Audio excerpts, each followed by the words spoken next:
Hello, and welcome to the podcast There Are No Good Games, where we discuss our opinions on past, present, and future games, as well as a whole load of other filler to keep us sane while we wait for a good game to play. Let's begin. So, hot take. Role-playing games and simulation games fall under the same bracket of games. Well, I guess it depends how you define what a role-play game is and what you define as a simulation game. So I thought about this, right? So take this, I'm trying to think of like two examples that are really good. So the first one is Sims, right? And then the second one could be like a World of Warcraft game, right? For instance. So you hear me out here. So Sims is more of like a simulation game in which you're trying to replicate real life instances or try and make something as realistic as possible to a degree, right? So it's trying to mimic activities that you'd see in the real world, and it might be able to teach you something, or like fishing or like farming or something like that. But in Sims, it lets you do that sort of stuff, like planting, doing a job, and all that sort of jazz. Role-playing games, hear me out, is a game which players assume the roles of a character in a fictional setting. And I thought this was kind of interesting because I was like, at what point do you draw the line between a role-playing game and a simulation game? Because if we're doing a role-playing game like trying to think of an example, Darkest Dungeon, that's almost like a simulation game of being a dungeon diver in a fantasy world. Like you're simulating that process, right? I see, but then you could say anything. But then what you're suggesting now, fantasy is again for the element of this would define fantasy as made up. Okay, even though it's based. Well, it depends what type of fantasy you're talking about, because fantasy doesn't necessarily mean medieval fantasy, does it? It could mean space fantasy. Yeah, Japanese, Far Eastern fantasy, whatever it might be. Like it's all very different. But so let's define fantasy as made up or fictional. Then. I guess does a game, just because it has any elements of reality, therefore mean it's a simulation game? Or does a game, because it doesn't have elements of reality, make it a fantasy game? Yeah, exactly. So that's what I'm trying to work out.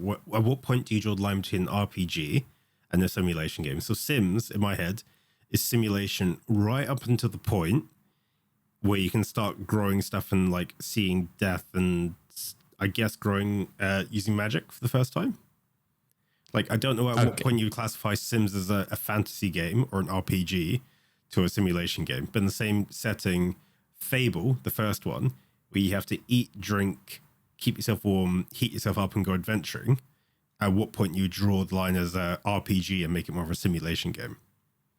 See, my definition, this is where I define simulation, is simulation is where we'll call it artificial intelligence, where the AI of the game is making decisions without your interaction, or based off your previous interactions, right? So, for example, in the simulation of Sims, you don't have to actually control your Sims, right? You can make your Sims, you give them the traits, and you can just watch what they do.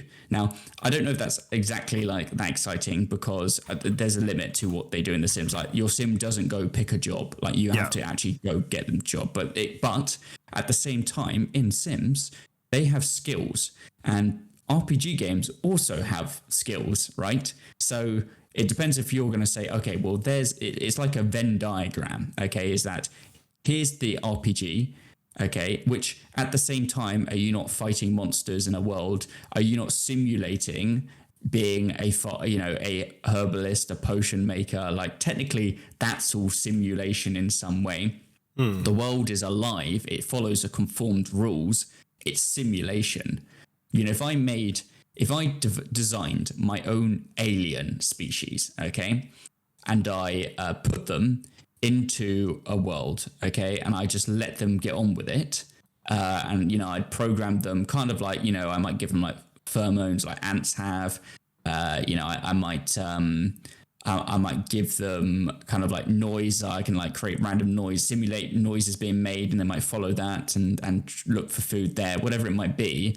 But at the same time, my ants might have, different skills and levels, and that makes them stronger. Yeah. And, you know, in real life, ants, you know, they have all this stuff. They have different like rankings, you know, they have general ants and they generally grow bigger. You got the queen ant.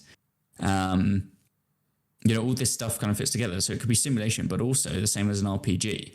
So I guess in some way, you could say they're both alike in some way.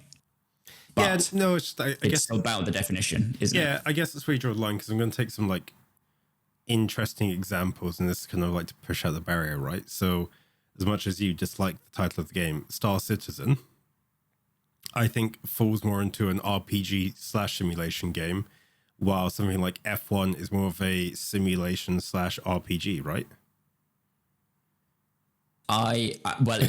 You're talking about the like my team bit of F1, not just doing actual racing F1. Sure, okay, I get that. But then, I guess like in some way, you know, we have all these game features that exist, and that could be like gaining levels, or getting items, or it might just be you getting better at the game to defeat something else, right? Mm-hmm. Well, if we think about it, you go off in Dark Souls, okay, and you know, you fight a boss for the first time. You could die for like just straight there and then, because you don't know what they do, okay. I go into F1 onto a new track that's never done. Okay, Vegas has just been, you know, released in F1 23, because Vegas is a new race this year in real F1. Okay, is that not the same thing? I'm entering into a new boss battle, and I'm likely to crash because I don't know the speeds and the braking points and how to corner. So it's exactly the same thing, but they're very, very different games, right? Yeah. But actually, once we've broken it down to its main pieces, it's about going into the unknown and trying to win. Is that a simulation or an RPG though? I don't think it matters. It's not even. I don't even know what to call it. It's just a premise, right? A premise of a game is to go into something and win, right? Yeah, but isn't that that's the same thing? That's the premise of I'm life, not going right? to FIFA. No, but that's exactly right. But at the same time, you know, I guess it's every game is, no matter what, whether it's simulation or RPG or whatever label you have, is goal oriented. Yeah. Okay, that's how to break it down. And your goal might be to find your lost sister, and that could be a platforming game, okay, where you go across into woods, think like Limbo style, okay. Yep. And that's the premise, right? Yep. But then at the same time, I'm trying to find you know, Clacton on Sea in Truxin, okay, and so I can go deliver my goods. You know, same premise, very different games. Yeah. And so goal, I think once you put it down to it, maybe all these different genres we have are pointless, because at the end of the day, every game boils down to the same thing. There's no original game because they're all goal oriented. Okay, so I would love someone to tell me a game that isn't goal oriented. I was going to say, what you call it? Animal Crossing, to a degree, isn't goal orientated. Oh, this is where we start going about sandboxes, though, isn't it? Well, that's what I mean. Like, at the same time, you're creating your own goals in a sandbox game, though, aren't you? So still, even though you have the element of choice and this theme park type game, you know, where you can do whatever you want. Okay, I'm not actually talking about like a theme park building game. I'm talking about, you know, games are built like theme parks where you go in and you don't know what direction to go. You just go to where you want it. Yeah. Okay, what the developers have done. But you create your own goals, and your goal, no matter where you go, is to go have fun then, isn't it? And I'm not saying every game is to have fun, because that's pointless. That's a stupid thing to boil it down to. But every game does have goals, whether you create them, the game creates them, the simulation creates them, or it's what the developers intended. Yeah, no, I think it's just an interesting one to kind of like call out though, because it's just like when you break it down to that level of like fragmentation, you're basically saying there's no game genres, there are just games. Well, I think like you can still have, you know, so okay, let's sideline games and talk about films then, okay? Because this is way easier way. Because in some way it's slightly easier to understand a genre of film, because everyone's seen films, and it's very easy to see, you know, the difference between The Conjuring, okay, and the new Barbie film. All right.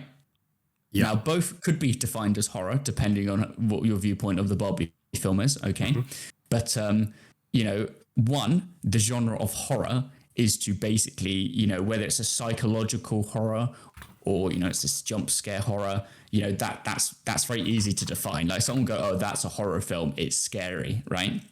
And yes. Barbie is clearly like a kind of, I mean, I haven't seen it, but it's clearly like a satire. Well, I don't know if it's satire, but I guess like the goal of the film is probably like, maybe romance, film. It obviously tells a story. It's dramatized, I guess, in some way. But yeah, I guess in some way, I don't know. What does Rotten Tomatoes say Barbie film is genreized, or IMDb? That's kind of what you go to. And someone a long time ago defined these, what these were, and we kind of follow them. But yeah, no, at the same time, the storyline could be very the same. Like at the end of the day, they're trying to find a ghost in The Conjuring, and Barbie's trying to find herself. It's the same thing. No, I'm trying to think about it because like you brought up an interesting point, because I'm literally looking at like what they classify as a horror film, which is a film that seeks to elicit fear, disgust in its audience, right? And then you have thriller, which is a genre of film with numerous overlapping subgenres, including crime, horror, and detective fiction.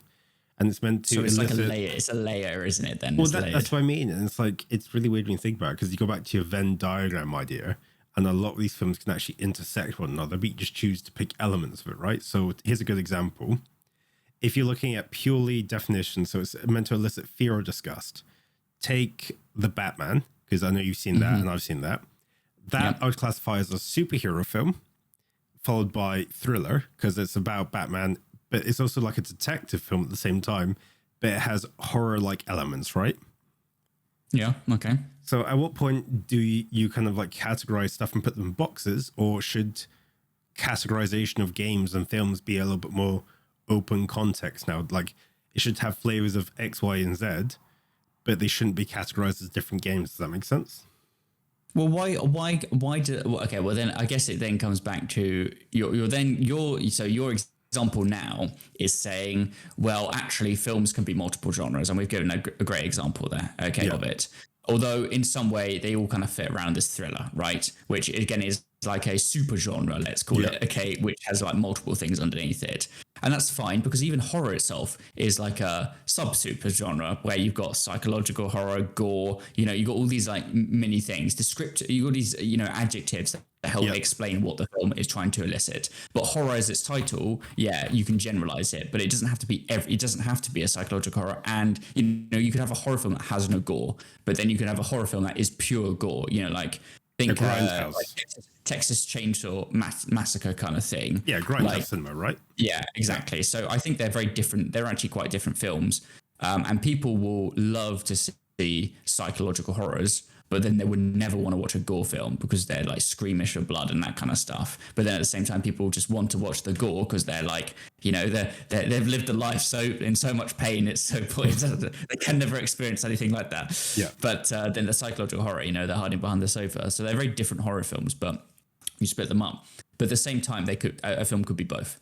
So why not say a game could be both an RPG and a simulation game? Yeah, because I guess you could almost listen into the idea of like you can have an action game, but the strategy like elements to it, right? So you could have like I'm going to take an example here of Elden Ring, because we just talked about it. It's an open world sandbox simulation game that's predominantly action based, but you could say there's a degree of strategy in there in order to kind of get through your stuff. So like at that point, are categories for games even needed? If you get what I mean, like, do we just say, I think they're still needed. They're still needed because, like, we'll come back to like the no one likes gore, but people like psychological horror thing. But isn't that the idea of the PG or like the rating system? No, but that's different though, isn't it? Like, that's if they say fuck in the film rather than because it's a film about racing. I think they're very different. Like, obviously, you need descriptors, right? But I think maybe we should stop saying it's got to be one or the other. You just kind of have an array of genres, whatever they could be, like these adjectives, and you put them in. And so when someone's looking at the film, they go, okay, it's an animation film which is a romance. Okay, and then you can go, okay, I like romance films and I like animation. It's a Pixar film. Okay, that's just like that's how it goes. But you don't have to say. But at the same time, you could like romance films, but not like animation. And so you go, I'm going to avoid that because I don't want an animation film as my genre, right? Yeah, no, that's fair. But which is funny because it then comes to a different argument whether animation is actually a genre or it's just like the method of filming. But yeah, some sites determine it as a genre. I think Disney Plus determine it as a genre. So we'll just run with that for now. Well, that's what I mean. It's almost like a flavor versus like a categorization. But I think, yeah, no, it's interesting because back to your conversation around, if it's like drugs of fear and stuff like that, it's classified as horror. But it's interesting. I'm looking at like the rating systems for different games here. And Peggy do like bad language, discrimination, drugs, fear, gambling, sex, violence, and online. But they also have an age rating. Well, like ESRB just has childhood, everyone plus 10, teen, mature, adults only. Like it's just. But then if you go into how they categorize those, it will be exactly the same thing. They've just broadened it, make it simpler for people to understand. But I don't think that's like determines a genre because in no point there does it say it's a crime at all there. Like, yes, it is some things that could be a crime, right? Yeah. But that doesn't mean it's, I don't know anything about it being a detective film from any of those things you've given me, right? So, or games, right? But I think we need to come up with suitable adjectives that explain the film, and that's all we need to do. We don't need to go past that. And at the end of the day, I think like every country seems to have their own age rating anyway. And like as in obviously Europe and America have Peggy and ESRB, but Australia seems to be 10 times harsher than everyone else. They just straight up ban stuff straight away. Or they make games that are normally like a 15 in the UK into basically you can't buy in a shop basically in person. You got to order it online. Really? So. Well, because like games that like feature too much, like we go into like that age rating stuff, like this adult section, right? Is they'll just say, this isn't even, you literally can't buy this effectively. People have to like import it from elsewhere because they straight up ban, they just straight up ban stuff. But then, I mean, now we're getting into like government oversight on video games. It's interesting because I didn't know they like ban stuff. Like the only game I'm looking at the moment that's kind of like streamed at me is there's 3, 4, 5 games so far that I've seen that are very weird. Like for instance, they've banned Wasteland 3 because it's like it's originally banned because of drug use in order to incentivize and rewards. I'm like, interesting. State of Decay, but banned because of drug use and incentive rewards. That's fine. Saints Row 4, fine. South Park: Stick of Truth, banned because scenes of sexual violence involving minors. Makes sense. Manhunt 2, that makes perfect sense. It's just like, it's interesting to look at some folks like BMX, Triple X, banned because of high impact sexual references.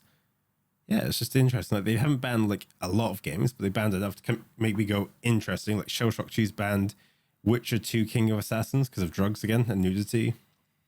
Syndicate, Too Bloody, okay.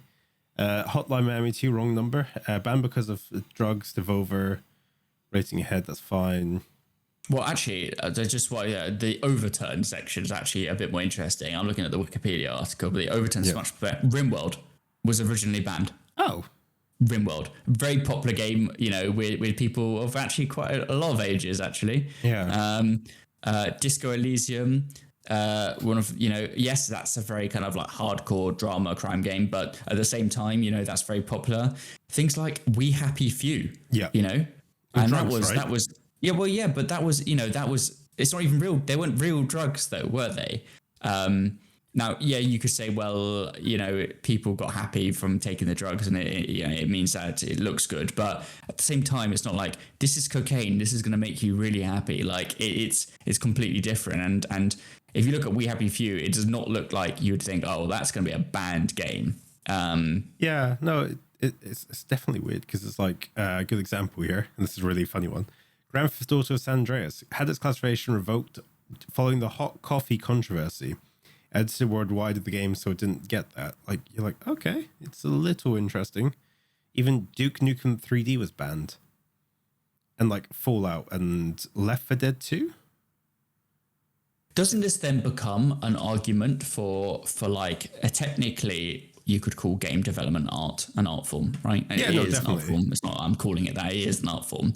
So since when was it acceptable to actually limit artwork? Right? It's not. I don't think it is. I don't think the government should have oversight on. I mean, yes, we're talking about like what is artwork now, but let's talk about. We're still talking about video games. So, should government oversight be able to destroy art? If Banksy wrote, Banksy has done quite a lot of stuff in the UK, very political art. If suddenly the government said, no, we're not going to allow any of this political art, we're going to prevent that. That is not good. There would be uproar about that, because it is about the freedom of expression. Now, there's obviously the argument is that, you can't be offending, you can't be offensive to people, right? And sure, Banks sticking it up on a public, wall, right? So we'll start pushing it a bit further, but these are games you have to buy and play if you want to be offended. So, it is you should be able to have the rating system and show, okay, this is what's in the game. It's probably not, good for this 12-year-old to be playing this 18 plus game.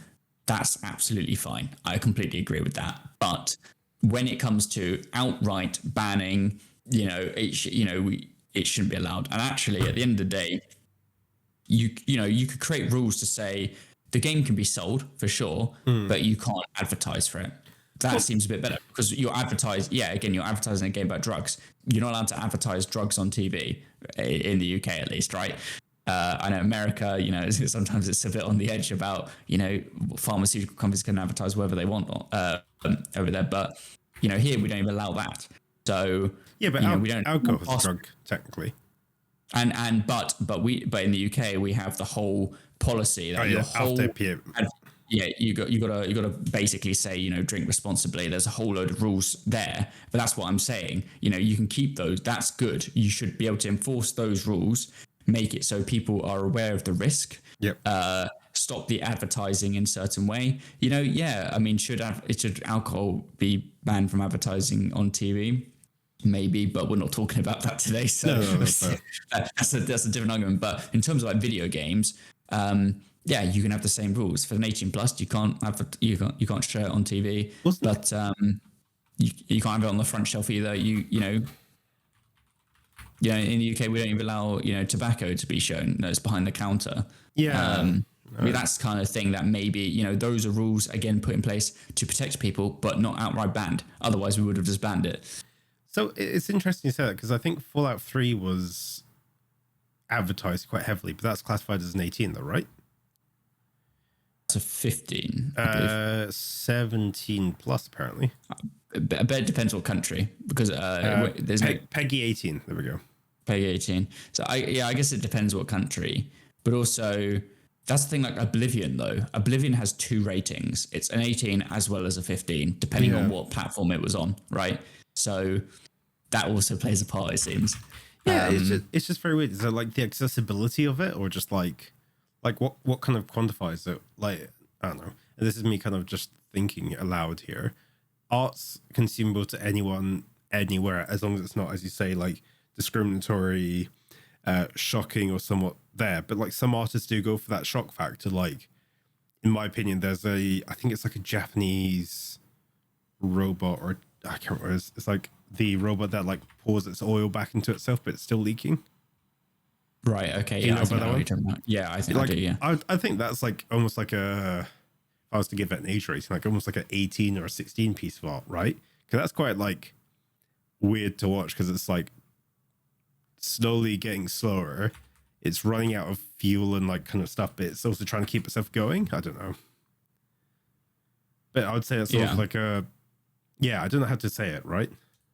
Yeah, but I don't think that's like, I don't think that should be banned. Like, I don't think that's anywhere close to being banned. In fact, like that's kind of, a shot, like again, what is shock factor? Again, something that someone finds shocking, someone else won't. They'll just see, at the end of the day, a shock factor thing is meant to prove a point or trying to show something. Yeah. Grab attention of someone to show an issue. And usually these issues are either politicized or environmental, stuff like that. And sometimes, sometimes that works in art form. Obviously, people have the right to, in this country at least, to go out on the street and, and start marching. You can do that. Now, in theory, you should go tell the police you're going to do that. And then, you can, get protection, and then it's kind of authorized in some way. And, that's the way it's meant to work. But I don't see an issue with someone setting up an art piece somewhere on the side of a road or, overnight in a town centre. If they set it up, it's there.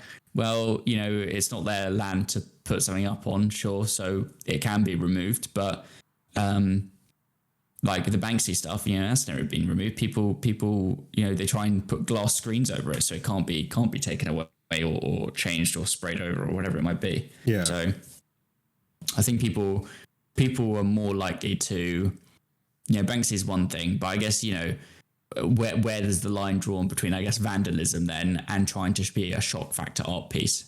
And I think it's like I think it's maybe like down to taste or like accessibility to a degree, right? Because if I make I think probably a good game to probably relate to is like Postal, from what I've understood. Mm-hmm. That's got like a lot of shock factor, but a lot of people like it because it's just so obscenely out there. It's almost like a satire, but it's so heavy duty in the violence, the amount of stuff going on that everyone's like, oh geez, this isn't like a fair game. Yeah, it's over the top. Yeah. But then again, just because if something's so over the top, then it loses its kind of like shock factor, right? Doesn't it, in some way? Yeah. Like, if you at some point, like we go back to the gore film kind of thing, if a film is just like outrageous, like, death scenes, and whatever, then it's not, yes, it's shocking, like when someone dies and you're suddenly surprised or whatever it might be, but actually you're not fearful of that ever happening to you because it's so outrageous or, it's just so unlikely to happen. Yeah.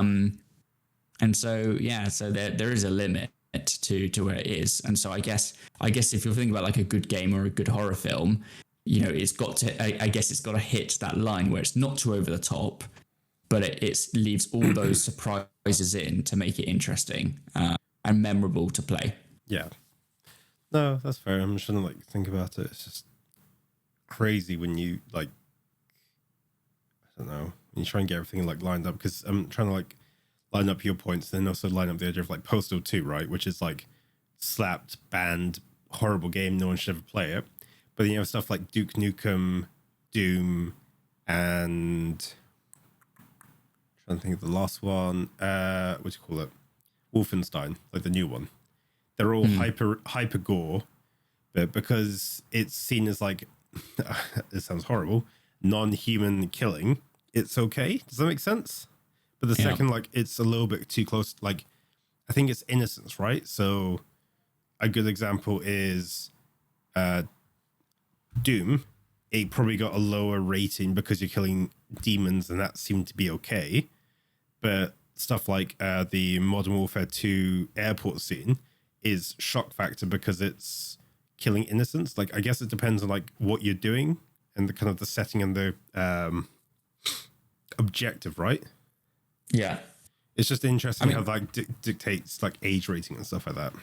At the end of the day, a human came up with those storylines, right? Yeah, that's what I mean. And that's the thing, is that I guess if someone can do that, could someone then replicate it in real life? That's, I guess, like where you're like, are you trying to protect people from it? So like the No Russian mission in Modern Warfare 2. But at the same time, it's you don't have to kill people. Not everyone's a maniac. Well, not everyone's a maniac as well, like in real life. Yeah. And it comes down to, just because you see something in a game or a film, are you likely to replicate it? And I think the common sense answer is no, you're not. But of course, someone with exterior like problems beforehand could see that and think it's a good thing, like it's glorified. Yeah. Like, what is glorified and what is art? Yeah, no, exactly. What is just there to tell a story? Like and it's not up to John at the Age Rate Association board, whatever. It's up to the person playing the game, and it's about their reality of life and what they've lived through, and their state of mind. That's not the same for everyone. There's a limit to where someone will suddenly switch and then copy again. I don't think it's so minute. It's not something to say absolutely not at all. Yeah. So if you were to do Age Rating, you'd base it purely on story and the actions within the story within the wider context. Well, not every game has a story either, but no, it's about the goal. The goal. We'll come back to the goal-oriented thing, which I've determined every game must follow. Right? It's about the goals the game shows. Yep. Is the goal something that's suitable for that age range? So, for example, yep. if I was making a game and the game was about selling drugs, okay, is that suitable for a 7-year-old person to play? No, it's not. And the obvious answer is their mind hasn't developed enough to realize right or wrong, even at that age. Yes, they still see some things, but you're introducing a new concept to them, which is this drugs. And if there's something a 7-year-old understands at that age, it's money. So you sell drugs, get money, it must be a good thing, right? Well, obviously that's not. Someone who's at least, their mind is more developed will see, you can get money loads of different ways. It doesn't mean you should go do it, right? And that's the difference between how you do age range, and it's a common sense answer. So how would you address stuff like modern warfare? And I'm just interested here because obviously you're saying common sense is meant to dictate and stuff like that, but a lot of kids play that at a very young age. I'm aware the parents are kind of reliable to that to a degree, but at what point do you kind of draw the line and go, actually, this shouldn't be allowed? Wait, what age can you join the army? 16, I believe. Yeah. 16. So it should be 16. Modern Warfare. Okay, that's fair. That makes sense. I guess Plants vs. Zombies is okay. I'm trying to think of like hot topic, kind of like controversial ones, but like... I think cartoon. So most of the things, though, I have my own experience with age rating of video games because I've had to have something looked at and given an age range. And actually, funny enough, whenever you upload something to the Android store, you can get a free PEGI rating, I believe it's PEGI. Yeah, you can get a free PEGI rating. Actually, it does a whole load of them, actually, but it definitely does a free PEGI rating.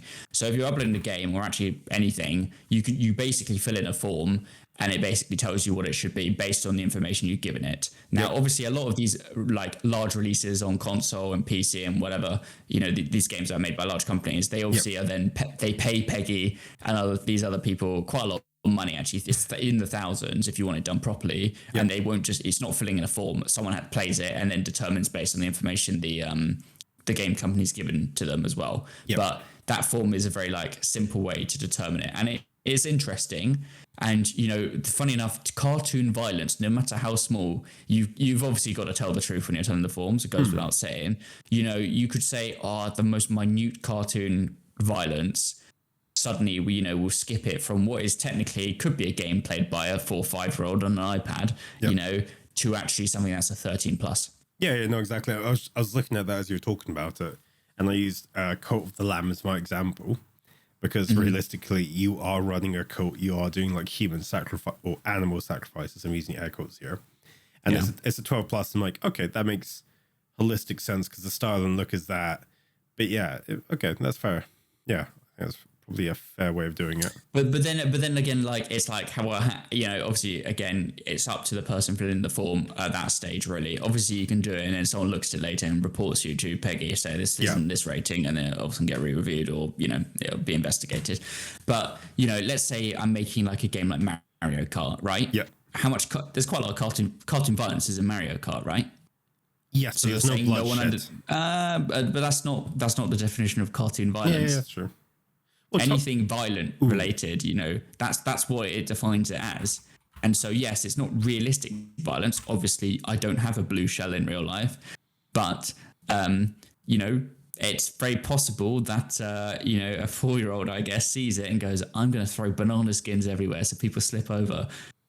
Which, funny enough, is the same way to kill someone in Hitman. So, very different games.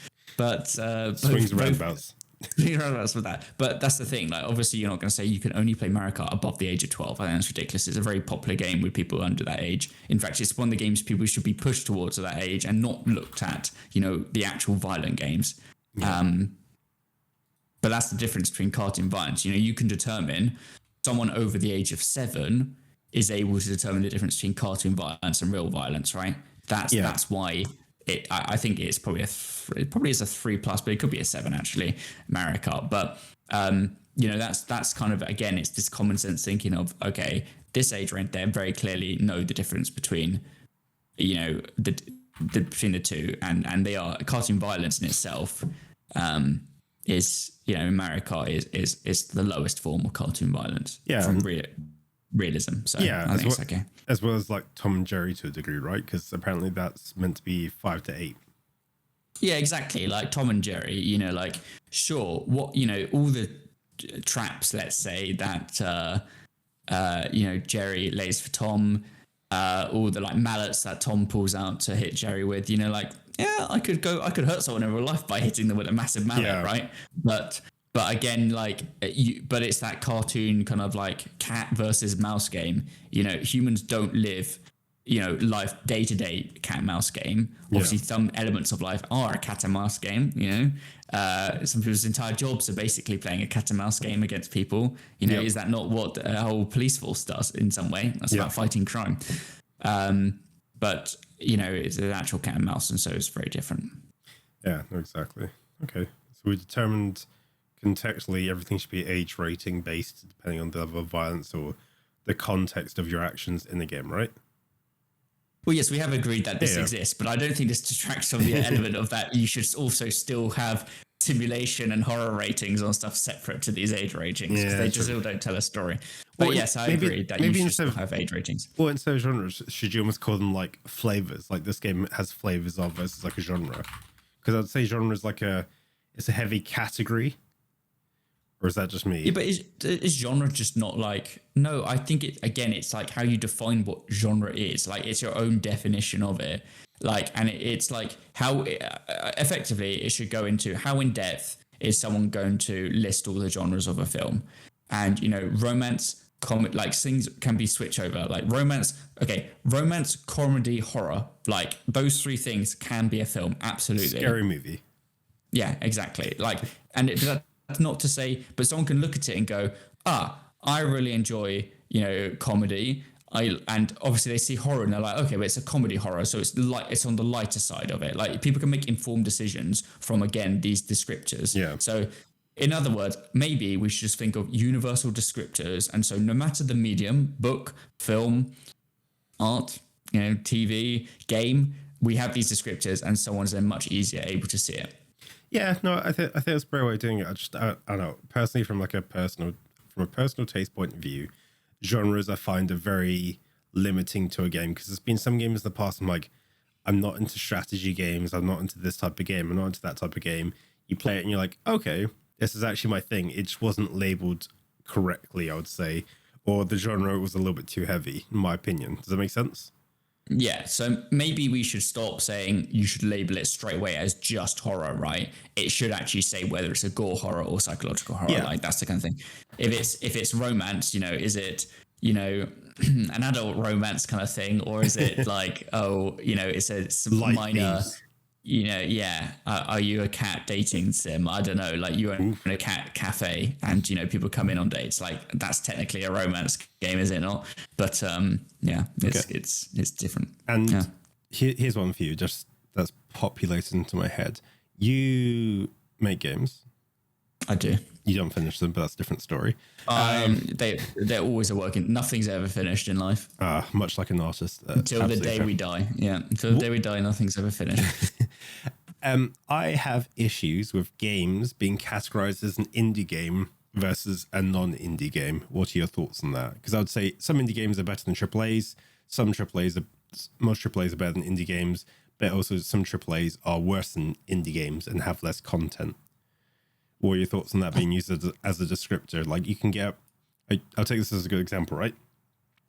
Okay. Plants vs. Zombie was classified as an indie game when it first came out. Yeah, sounds fair. and Fallout 76 is a AAA title. Right. However, I would say Plants vs. Zombie had a lot more like content in it than Fallout 76. I don't think that's true. I think that's bizarre. I think that was reaching. That was reaching. I think I don't. It's not even reaching. You're out of the fucking atmosphere with this one. Like, it doesn't make any sense. Okay, let me pick another topic. Graveyard Keeper. Okay. And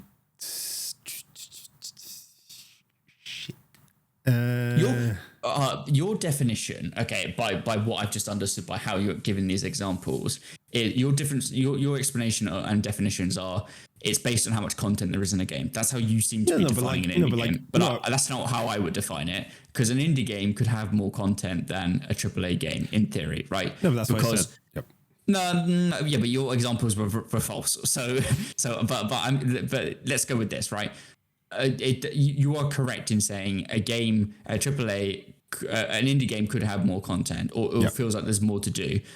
Okay. So Rust, for example, is an indie game. Yep. Okay. And obviously, when it started out, it was a small team, and the team have grown now. And it's still Facepunch Studios, and there's people there, right? But that doesn't make it a AAA, because they're always, self-funded as well in their own way. So, what is the actual definition? Well, I think it determines on what it is, but it sure as hell is not what content's in the game. It's primarily how they're funded, is my opinion. Yep. And if, for example, but then someone could say, oh well. If once you get to 20 people, you're no longer indie. You're a small studio, and maybe the term indie company is now just used too much. Yeah. And a team of 20 people, okay, I actually think a team of 20 people could actually still technically be an indie company based on the funding concept I'm running with right now. Yeah. But in reality, I think at some point there is a line where you just go, no, they're a small studio with private funding, and it's just kind of like, well, once upon a time, Blizzard were once an indie company. And at some point they crossed that threshold. Was it when they, merged with Activision? I probably not. I think probably before that was probably the case when they were, when they stopped being an indie company and were actually a small studio. But I think it's about funding. And I think some people, if it's a team of 2 people and they make a game, release it, and they make 1 million, let's say Stardew Valley, okay? Yep.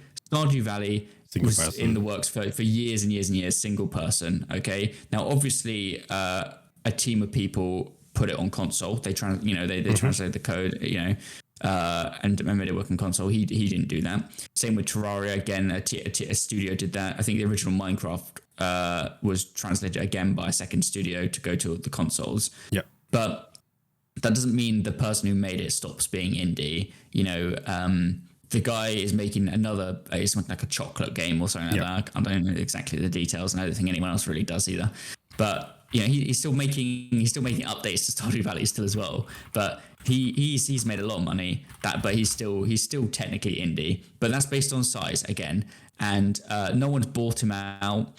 No one's this. He's not a publicly traded company. That is sure held me. Okay, for sure the line somewhere is if you're publicly traded, you're not an indie company. Yeah. Okay, that is completely out the way. That is definitely where a line exists. But the line definitely stops, but well before that. And it's when you start raising more money, privately, then you stop being. But I don't know if there is an actual definition.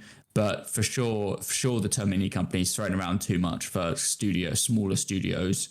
Rare, for example. Yeah. I don't know when, actually, have Rare ever been an indie studio? Well, I guess you could call. Well, how many people started when they, the first Rare game? I don't know. But they've always been in my eyes a small studio. Obviously, they're owned by Microsoft, so they're definitely not. Yeah, if you're owned by a larger corporation, then you're not an indie studio. But you could be funded buy them, but you could just still have 10 people working. Oh no, no, that's different. They actually own it though. They own share, like Microsoft own that because they bought that studio, right? There's difference between like me, a developer going to a publisher and then publishing my game. That doesn't stop me from being an indie studio anymore. That's still there because you can obviously I could have still self-published, right? But at the same time, being published officially doesn't stop you being indie. But at some point, if they're like, okay, we're going to buy your whole company and we own you now, then you're not indie anymore. You're owned by someone else. Yeah.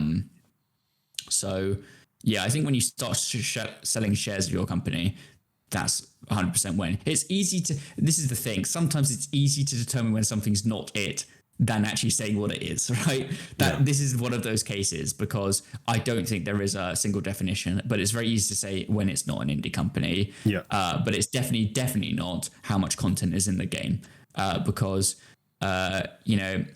it's like I could put 1,000 monkeys in a room, and at one point they might create Tetris, right? But that doesn't stop it, 1,000 monkeys, that doesn't mean an indie studio. Surely you've got 1,000 people working on the game. Yep. But, at the same time, it doesn't matter. Tetris isn't going to beat Stardew Valley or even Plants vs. Zombie, maybe. Yeah, no. But the Battle Royale Tetris, that 100% does, for sure. Yeah, no, exactly. Which sadly is shut down now. Tetris 99, I think it was called. Tetris 99 was horrible. I just don't think you're very good at it, but that's fine. True, I'm not good at battle royales. That's my weakness in life. Genre battle royale, yeah. Yeah, well, I mean, the genre battle royale is very generic. That's why you said descriptive versus as a thing. I had a really good analogy game actually. I can't remember what it's called, Mighty Number 8 or something like that, and Mega Man was the two examples I was going to use of big studio and indie air quotes, or Bloodstained or. What's it called? I want to say Moonlighter, but that's the wrong one. Hollow Knight, and then Metroid, and then Castlevania. Because that's two indie games, and then two AAA titles. So it's just interesting. Do you still think indie has the negative connotations with it, or do you think it's almost better now to be an indie game than a AAA title? Indie companies should stop calling themselves indie companies. No one cares. Literally, no one actually cares whether the game's made by one person or not. They care if the game's fun. But then there's stuff like indie I think game it's actually awards, detriment. Right? Okay, but that you can. Okay, yeah, what I mean is, you shouldn't advertise. What I mean is, your sole marketing strategy should not be look at me, I made this game by myself, and I'm an indie company, and I made this. I think there's actually more negative connotations. Yeah, I think it's very hard nowadays because it's different age ranges appreciate different forms of game art, right? Let's say, by game art I mean the art of making games. Okay. So someone 10 years ago, maybe even longer, that would have appreciated more. Someone who in their garage made 20 years ago, someone would have appreciated in their garage someone made this game. Yep. Okay. And you even have those storylines where someone, developed the game in their bedroom or their kitchen table. RuneScape, for example, at the time, was made in his family home, and when the guy was at Cambridge, right? That's very good. And then it got bigger, and then he was able to, actually branch out and actually get an office and stuff like that. And that's the story of how that went up. And I mean, the story of how Jagex, were formed and went up, very interesting. There's a very good documentary on it. When RuneScape hit 20 years old, they made a massive documentary on it, and it's very good. But all three brothers, I think maybe even one still owns part of the game. The others sold off. So it's all very kind of different there. But I think back then it was appreciated more.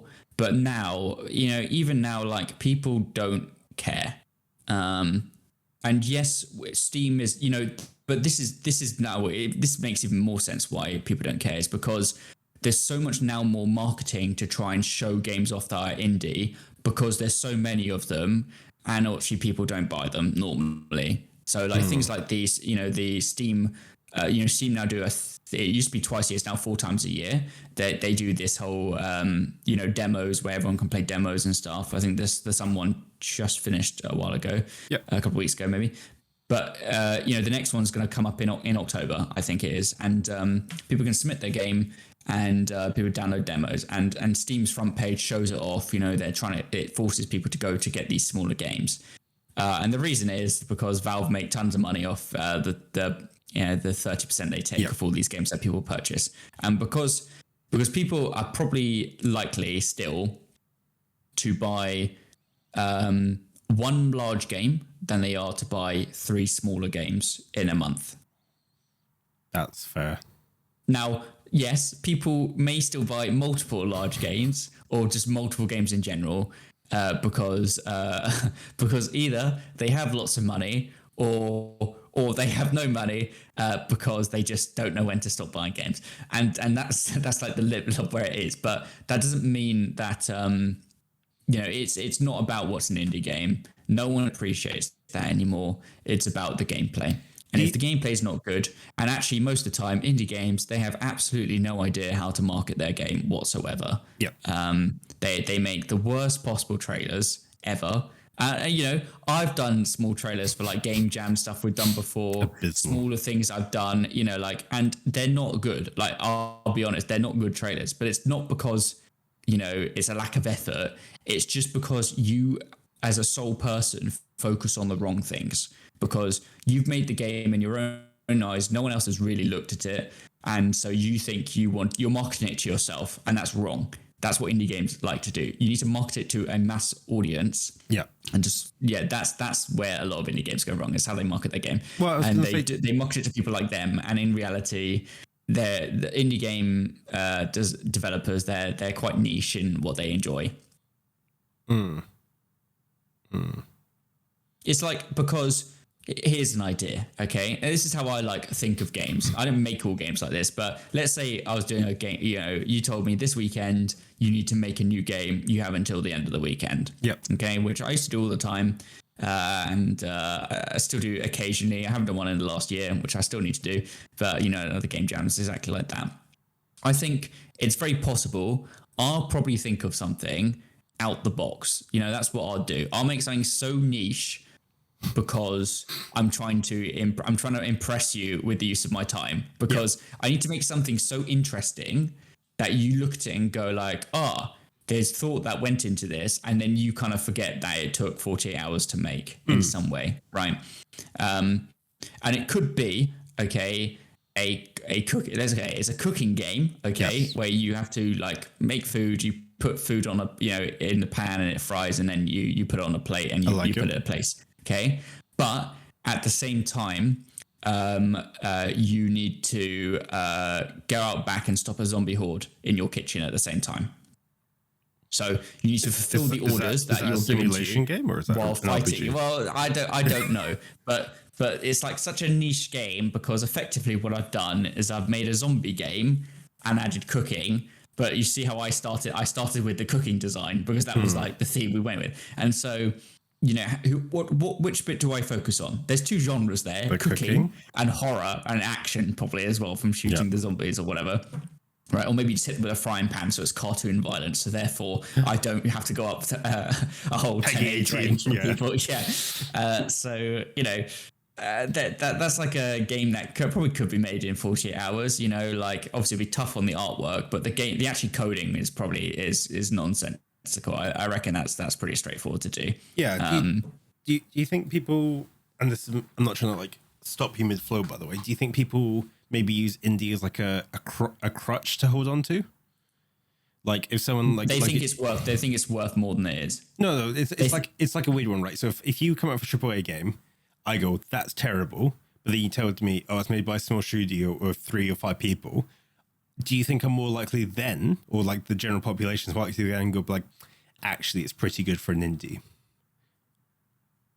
Do you get what I mean? No? Because let's take it this way, okay?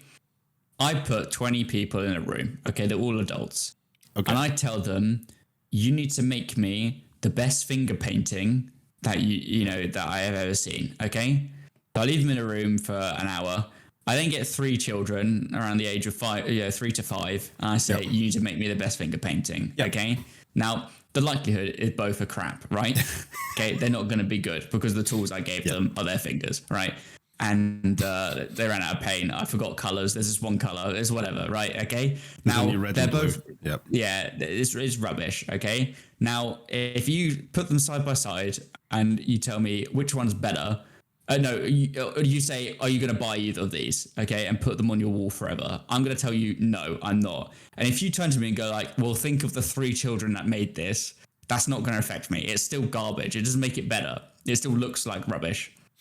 It's the taste test, though, isn't it? It's a taste test situation, okay? Is if you put 2 games in front of someone, you don't tell them who they're made by, okay? Yeah. At the end of the day, you're going to say, which one did you more enjoy? And the person's going to do that based on what they enjoyed. Now, yes, it could be better and there could be reasons for that. But at the end of the day, people enjoy games for different reasons. So again, it's very subjective. It doesn't really matter. But you could say, okay, do you think, how would you rate these games out of 10 of all games, of a game of all time? Okay. If you were IGN, what rating would you give it? Okay. And if they both give it a 3, okay, and you go, oh well, that was made by 3 people. That doesn't change the rating you gave it. It's still a 3 out of 10, right?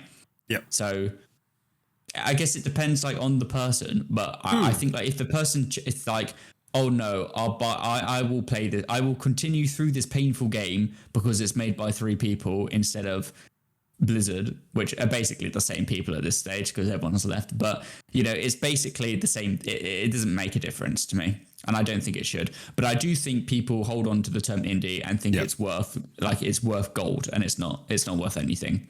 Okay. I think all they think about is people who've done well, and it's because the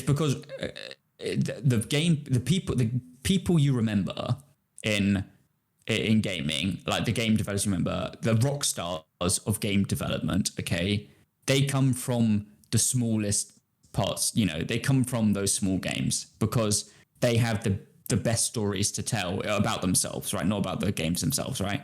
So that's why like Indie Game the movie was so interesting because the people behind it have personalities for better or worse, especially the people in that, right? Now, if you turn to me and go, here's Blizzard, right?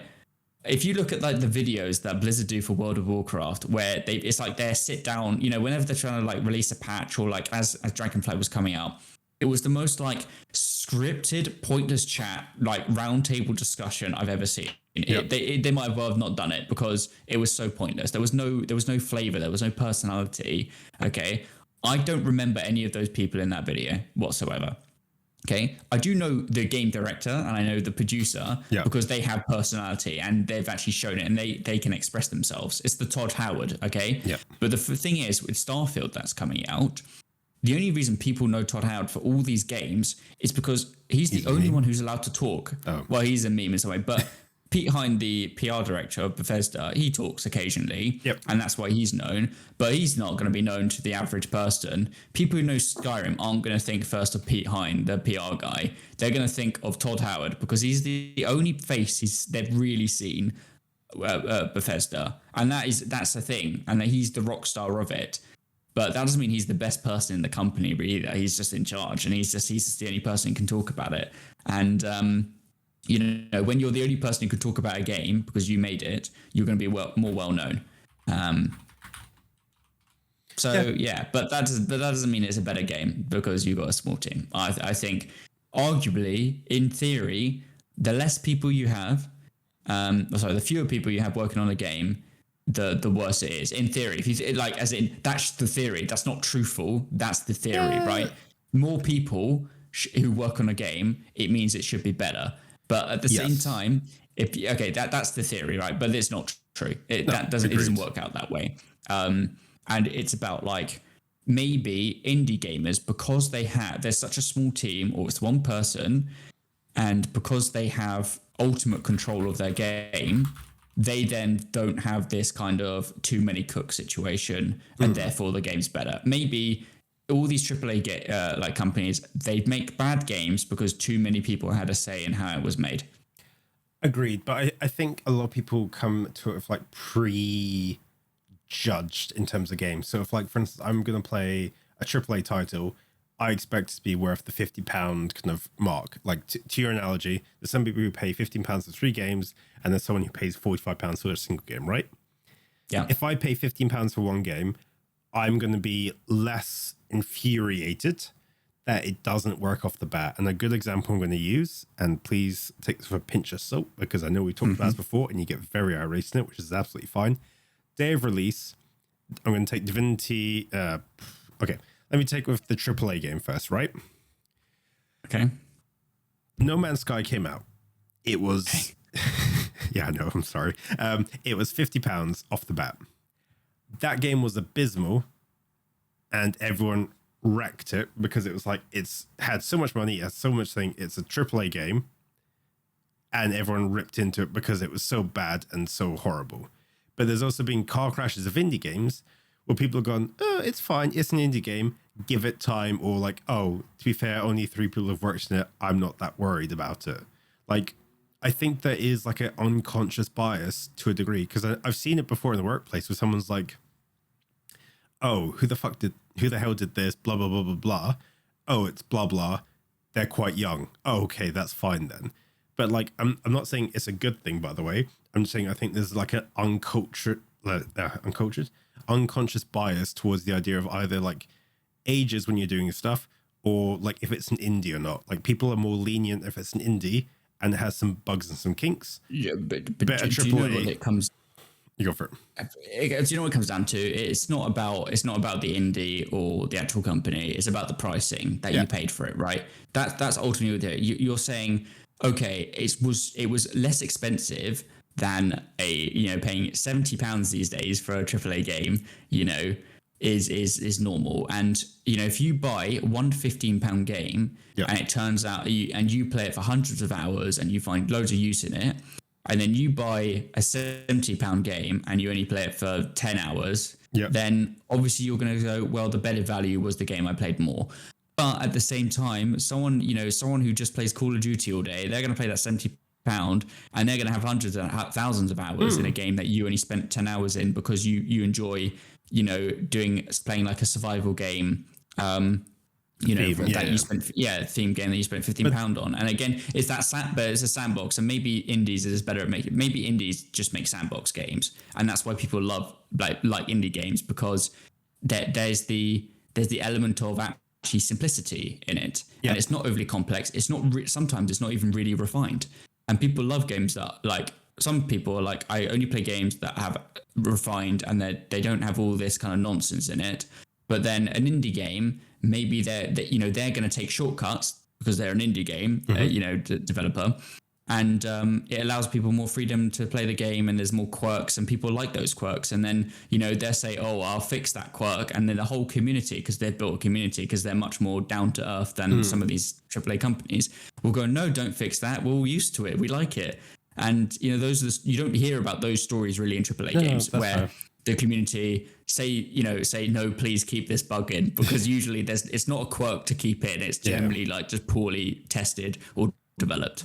Yeah, no, that's fair. And then I think probably just to kind of wrap up my point on like indie versus AAA is like reviewers still review them differently, or like they're on the same playing field from a review aspect. They shouldn't. They should be absolutely the same. You get what I mean? But like some reviewers don't do that. They'll be like, oh, for an indie game, this is perfect, 10 out of 10.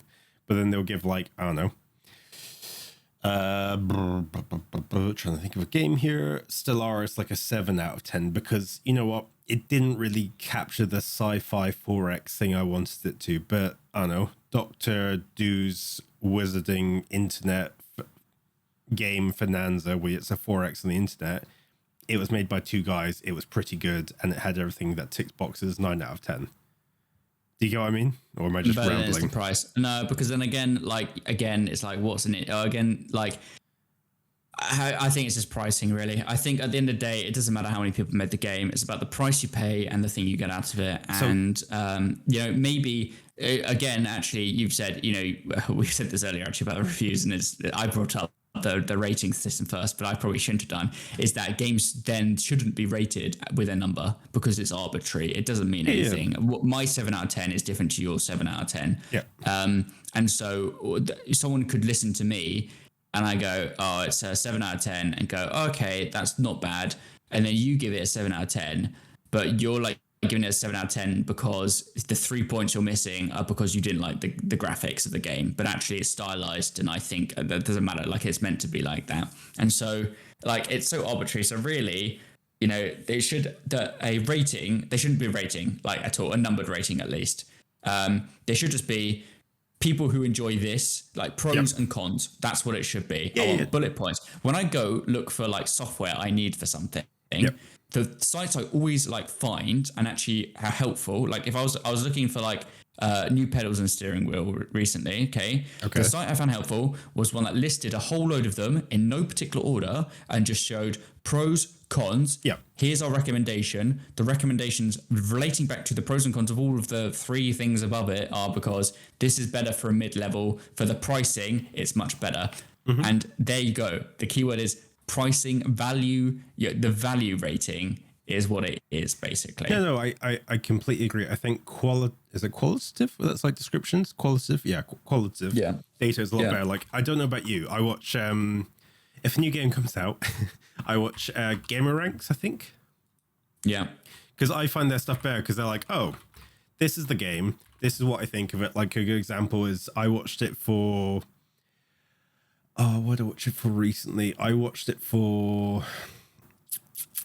Final Fantasy 16, and I watched it for the entire time, and I was like, this is really good because it's kind of got going, I really like this, I don't like this, I like this, I'll buy it or I won't buy it.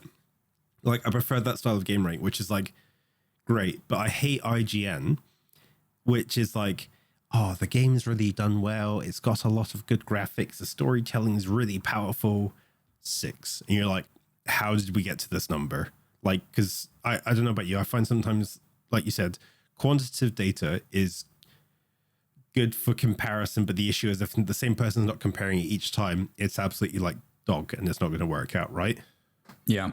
So I completely agree. Yeah, I think people relate to different things, and are we ever going to get rid of rating systems out of numbers? No, of course we're not. And again, every single magazine, online, whatever media will rate things differently. There's no consistency for it. Okay. So unless you have one body that rates games and has it on a set criteria for every single game, then everyone else's opinion doesn't matter. And people should listen to people they listen to. And actually, do you know what? I'm not saying you shouldn't go for reviews. Okay, reviews exist for a reason, and I'm a big advocate for listen to reviews because they help you determine whether you think you enjoy it. But that's not to say that you just go find any review. People should go find reviewers that they trust with their opinion, and it should be because they've rated games previously in line with what you believe. Agreed. Yes. And that's why people, unfortunately no longer, but people like Total Biscuit, when they were making their reviews, WTF is, okay, it wasn't a rating system. It was literally, what is it? This qualitative data about what he thought. And someone who didn't like TB would have just been like, oh, I don't agree with him, and that's fine. You're not going to go watch his videos to find out whether you like a game. That's fine. Someone who does enjoy the games that TB did, and actually TB rated a lot of different games, and he just rated some far out ones there he would never play. Like I remember one time, but he got like pre-access to The Sims 4 many years ago when it first came out. Is TB a Sims 4 player? Absolutely not. But he did it with his wife, and it was great content. And his actual opinion was there's nothing like she knew more about The Sims than him, but because they were both together, he had his kind of way to explain it. Oh, so there's not hardly anything in the game compared to the last Sims, and she's like, yeah. And so and someone who understands his way of explaining games is much more likely to get out of it than someone who doesn't. So find someone you trust with their opinion and listen to them about it. And if someone says they don't like a game, that doesn't mean you don't have to like it. That means you shouldn't not play it if you don't agree. Agreed. And I think that's the way it should be. And rating systems are bullshit, so ignore them. So rating systems are bullshit. Categories are bullshit. Genres are bullshit. So basically, the establishment is a lie. Do what you want on qualitative descriptions of people you trust, basically. Yeah. Exactly. Agreed. Exactly. It all comes down to that. Reality is what you make of it. Yes. That's my.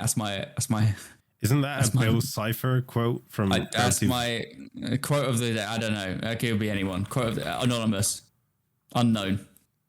Pretty sure it's Unknown Bill soldier. Cipher. I don't know. Okay. I think that's a good place to end it, no? Yeah, sure. Yeah, fun. Yeah, I liked it. 10 out of 10. I liked it. That's good content. You didn't even enjoy my meme at the end where I said, that's good, 10 out of 10. Oh. Were you still recording? You could cut this it's bit. fine. I think it's perfect. I think it's perfect because you went, yeah, that's great, cool. I'll bring it up on the next podcast. I was listening back to the podcast. I realised you said 10 out of 10.